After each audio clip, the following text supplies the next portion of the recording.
찬미 예수님, 죽음을 이기고 부활하신 주님께서 주시는 평화와 영원한 생명을 교우 여러분들 선물로 받으시고 행복을 누리시도록 기원합니다.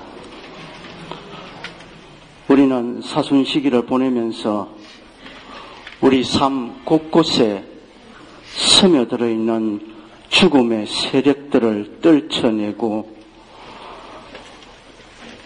주님의 부활과 생명을 체험하는 길을 걸어왔습니다.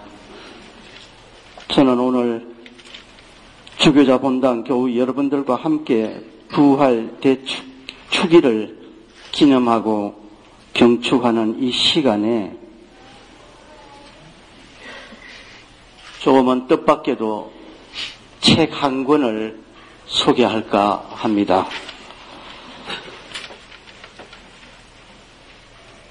여러분들은 저 주교가 책 한 권을 여러분들에게 소개하도록 광고 회사로부터 부탁을 받았을까 이런 짐작을 할 것입니다. 그런 여러분들의 궁금증에 대해서는 제가 대답을 하지 않겠습니다. 나중에 끝에 가면은 저절로 어떤 사연으로 책 한 권을 소개했는가 저절로 밝혀질 것이기 때문입니다. 이 책은 현재 독일 칼스루이에라는 대학 교수로 재직 중인 한병철 한국인 교수께서 출판한 책으로 책의 제목은 피로사회라는 제목입니다. 이 피로사회라는 책이 주장하는 내용을 간략하게 압축해서 정리를 하면은 우리 한국인들은 지금 예외 없이 피로감에 젖어 탈진의 상태에서 살아간다라고 그렇게 주장합니다. 늘 남보다 앞서가야 한다는 강박에 시달리고 극도의 생존 경쟁과 압축 성장의 속도전에 휘말려서 살아가고 있고 성과와 업적 능률을 올리지 않으면 도태되는 상황에서 살아간다고 합니다. 패자에 대한 배려와 관심 또는 존중이 상실된 승자 독식의 사회, 언제나 1등만 기억되고 박수 받는 사회, 꼴찌에게는 결코 박수를 보내지 않는 사회에서 우리 한국인들은 살고 있다라고 그렇게 풀이합니다. 그래서 지금 우리 모두는 피로와 탈진 속에서 살아간다고 합니다. 제가 보기에도 여기까지는 별다른 이의 제기가 필요 없을 정도로 우리 모두 동의할 수 있는 평범한 논리의 전개라고 생각합니다. 그런데 이 책은 특이하게도 우리 한국인들이 지금 시달리고 있는 피로와 탈진의 이유는 자유를 통한 착취로부터 비롯한다라는 특이한 시각을 드러내 보이고 있습니다. 자유를 통한 착취. 그 내용은 이러합니다.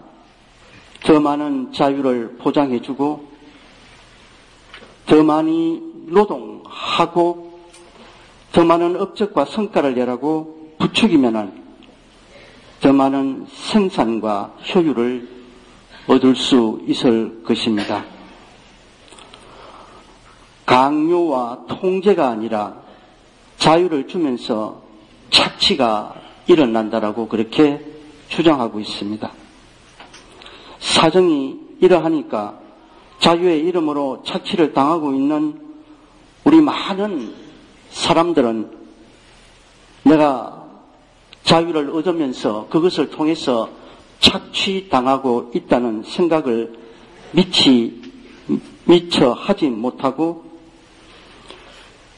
또 생각이 거기에 미치지 못함으로 해서 자유는 또 다른 모습의 강제가 되어버린다는 것입니다. 지금까지는 우리는 해서는 안 된다는 금지와 억압, 감시와 규율에 익숙해져서 살아왔습니다. 그러다가 언젠가부터 할 수 있다 또는 해야만 한다, 안 되면은 되게 하라라는 구호가 넘치는 사회 안에서 살아온 지 오래되었습니다. 겉으로는 규제와 억압이 철폐되고 개인의 꿈과 욕망을 부추기는 분위기가 확산되면서 자유가 엄청나게 늘어난 것처럼 보이지만 그 자유의 이면에는 성과와 업적과 능률을 올려야 한다라는 독이 숨어 있다고 저자는 해석합니다. 타인에 대한 착취가 진행될 때는 그 착취를 없애버리면은 문제는 간단하게 해결될 것입니다. 그런데 내가 나를 착취하면은 어떻게 됩니까? 내가 나를 죽일 수도 없지 않습니까? 내가 주인이면서 동시에 노예가 되는 것이고 쓰러져 죽을 때까지 나 스스로를 착취하게 됩니다.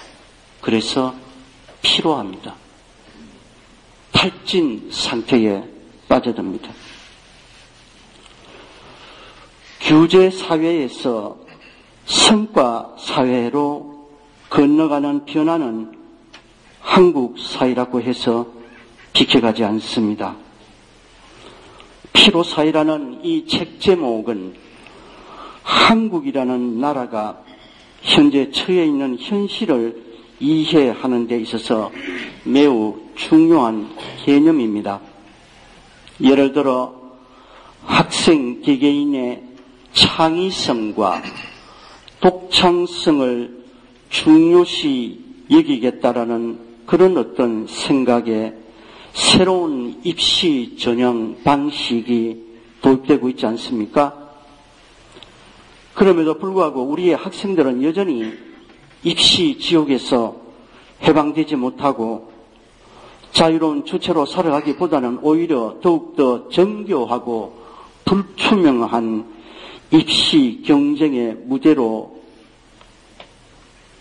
몰려가고 여전히 점수 따는 기계로 우울하게 지내야 하는 것, 이것이 바로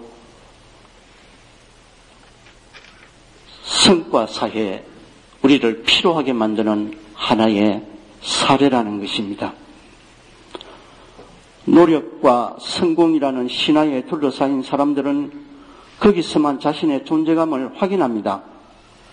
자신의 존재감을 느끼지 못하면 좌절에 빠져들 수밖에 없고, 규율 사회가 강조하는 금지는 광인과 범죄자를 낳는 반면 성과와 업적과 능률을 강조하는 사회는 우울증 환자와 낙오자를 만들어낸다고 합니다. 그래서 우리 주변에는 너무나 많은 우울증 환자들이 늘어나고 있는데 그 이유가 바로 여기에 있다라고 저자는 해석합니다. 시대마다 살아가는 사람들이 특징적으로 앓는 질병이 있는데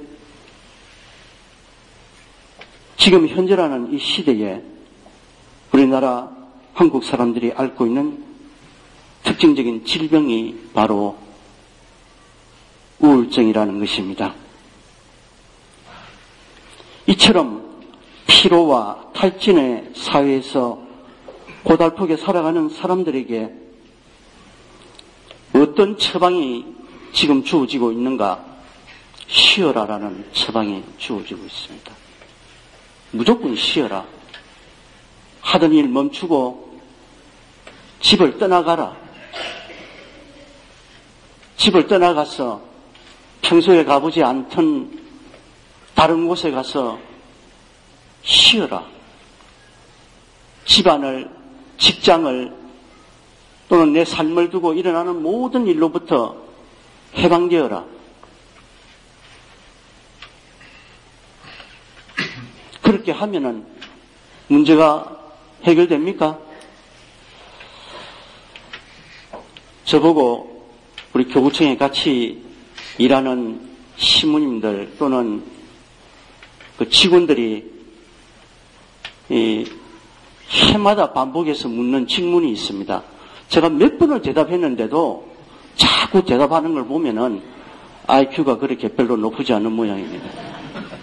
무슨 질문이냐 하면은 주교님 언제 휴가 가십니까? 제 대답은 한결같습니다. 휴가? 나는 매일 휴가 가고 있다.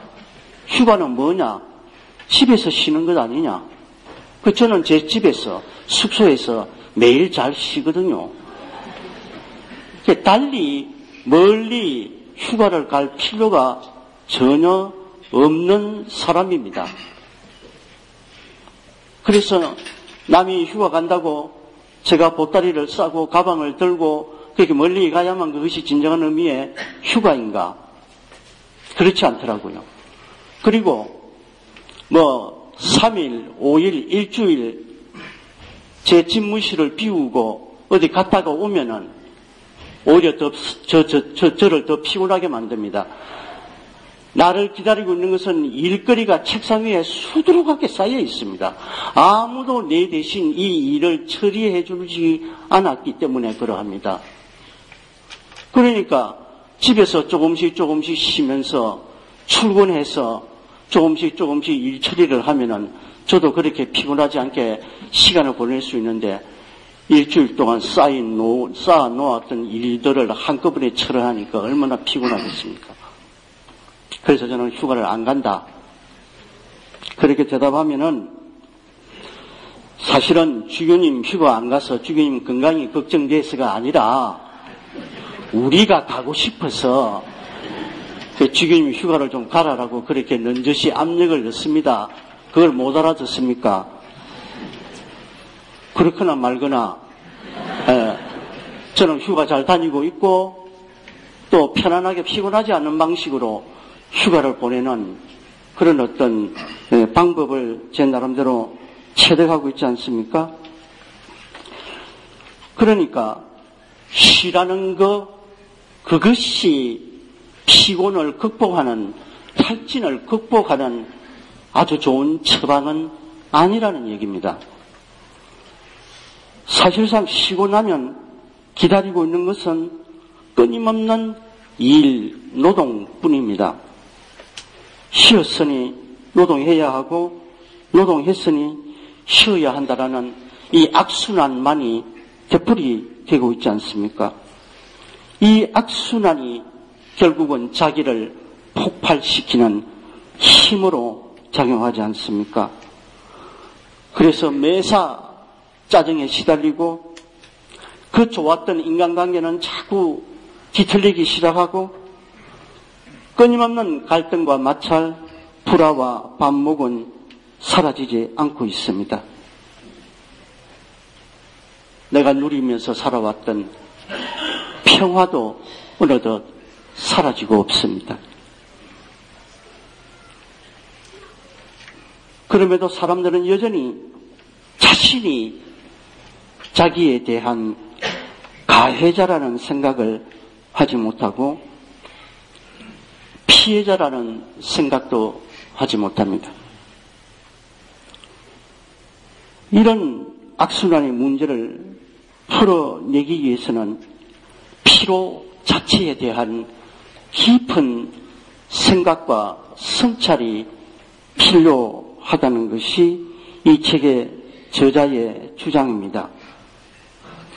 업적과 능률 그리고 성과를 강조하는 사회에서 피로는 극복해야 할 대상이기도 하지만은 동시에 업적과 능률과 성과에 집착하고 매달리는 태도를 완화시키고 줄여줄 수 있는 계기를 제공할 수 있다라는 그런 어떤 생각으로 피로를 성취하자는 얘기입니다.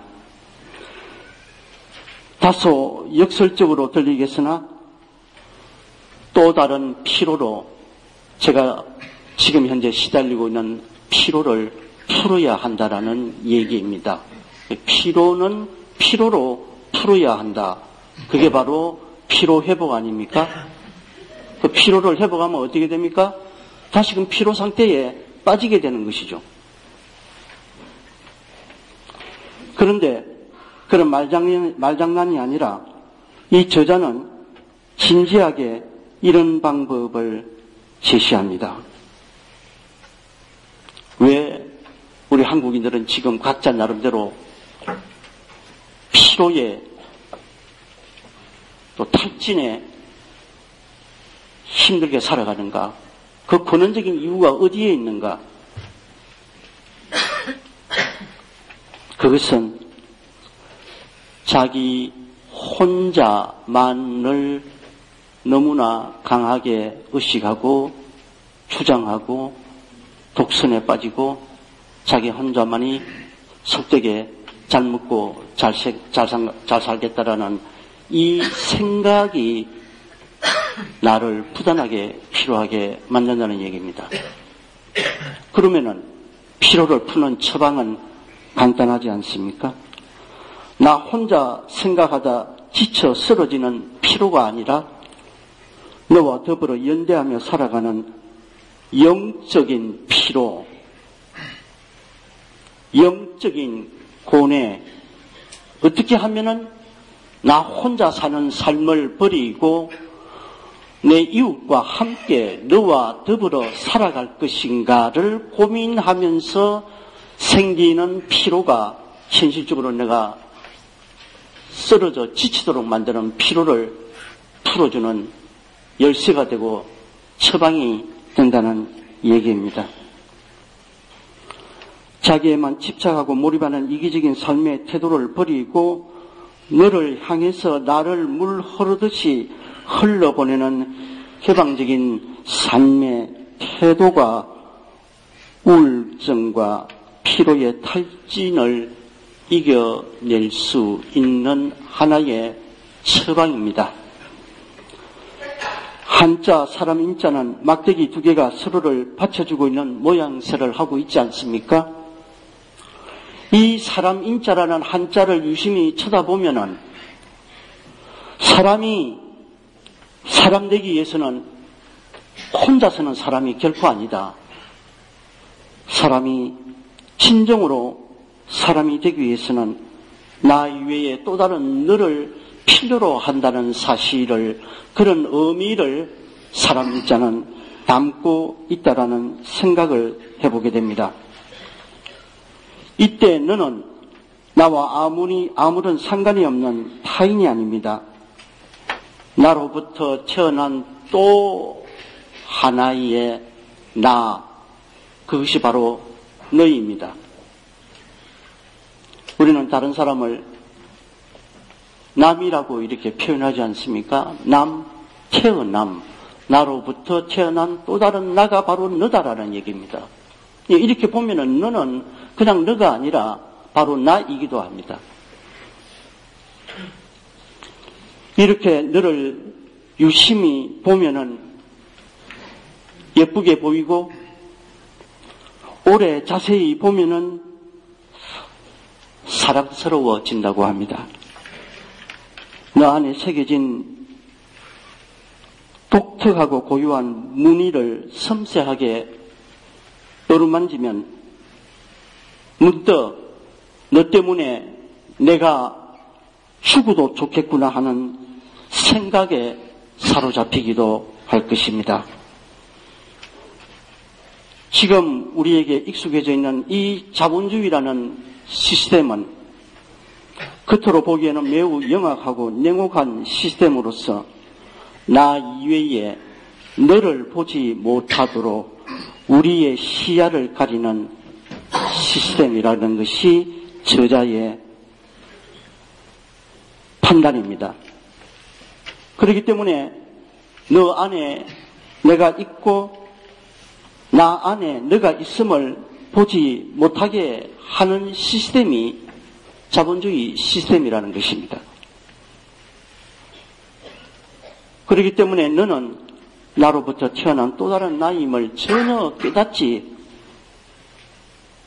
못하고 우리는 살아갑니다. 그래서 정말로 힘들고 어려운 시대를 살아갑니다. 인간으로서의 자존과 긍지를 지키면서 살아보고 싶으나 누군가로부터 무시당하지 아니하고 인정받고 존중받으면서 살고 싶으나 다른 이유가 아니라 인간이라는 그 이유 하나만으로 수치와 모욕 대신 사랑을 받으면서 살고 싶으나 아무도 나를 인정하지 않습니다. 아무도 나를 존중해 주지도 않습니다. 아무도 나를 사랑하지도 않습니다.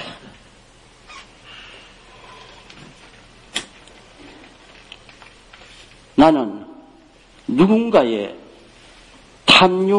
탐욕을 채워주는 수단이 아닐까? 나와는 전혀 상관이 없는 사람의 욕심을 채우는데 이용당하는 희생 제물이 아닐까? 이런 생각에 사로잡혀서 살아갑니다. 그래서 절망하고 좌절하는 사람들, 우리 이웃들이 너무 많습니다. 사치를 위해서가 아니라 인간으로서의 기본적인 생존을 위해서 목숨을 걸고 노동해도 존엄한 인간으로 살아갈 수 없다고 아우성치는 사람들이 많이 늘어나고 있다고 합니다. 그래서 피곤하고 탈진합니다. 우울하고 경쟁에서 탈락한 낙오자로 살아갈 수밖에 없도록 만드는 사회, 그 사회가 지금 우리가 살고 있는 이 사회라고 그렇게 진단한다면 너무나 지나친 사회 진단인가 여러분 각자 판단해 주시기 바랍니다. 죽음에서 부활하신 우리의 스승 예수께서는 벗을 위해서 목숨을 버리는 것보다 더 큰 사랑은 없다라고 말씀하셨음에도 우리는 여전히 나만을 위한 삶을 살고 있습니다. 지금까지 나는 나를 위해서만 살아왔습니다. 그 삶이 이제는 무너지고 있습니다. 그렇다면 너를 위한 삶으로 내 삶의 길을, 내 삶의 방향을 바꾸어야 하지 않겠습니까? 너를 위해서 너와 함께 사는 길 이외에 달리 다른 길이 없다는 각성이 필요하고 너를 위해서 너와 함께 사는 길이 바로 나를 위해 사는 길이라는 진리를 우리는 뒤늦게라도 깨달아야 합니다. 그 길이 너를 살리고 나를 살리는 공생과 상생의 길임을 인식해야 합니다. 그래서 나의 것을 너와 나누고 나를 버리고 희생하여 이웃을 살리는 일에 헌신해야 합니다. 이웃과 함께 연대하면서 산다는 것은 실상 죽기보다 더 힘든 것도 사실입니다. 하지만 죽어야만 영원한 생명과 부활의 삶을 살 수 있다는 것이 부활하신 예수 그리스도의 가르침 아닙니까? 그래서 우리 매일의 삶은 자기를 죽이고 깨트리는 죽음의 예행 연습입니다. 너와 함께 살아야 하기 때문에 지고 가지 않으면 안 되는 십자가, 그 죽음의 예행 연습은 자기 중심적인 삶에서 너를 위한 이타적인 사람으로 삶의 방향을 전적으로 바꾸어 주는 것을 의미합니다. 분노와 좌절, 절망과 우울, 피로와 탈진, 이런 말마디들은 모두가 죽음의 모습으로 우리 삶 속에 깊이 스며들어 있습니다.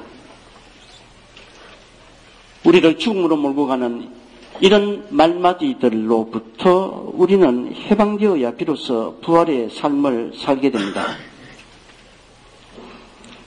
죽음을 이겨내신 주님께서 온갖 부자유와 질병으로부터 우리를 해방시키시고 진정한 의미의 자유인으로 우리를 재창조하시기 위해서 부활하셨습니다. 그분의 부활은 우리에게 이 어둠 속에서도 희망과 사랑, 평화를 감지하게 하는 힘과 능력을 지니고 있음을 새삼 깨닫게 됩니다.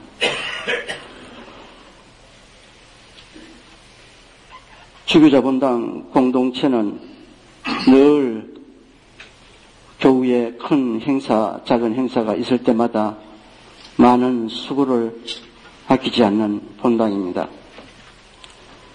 이러한 수고를 통해서 여러분들은 더 많이 희생하고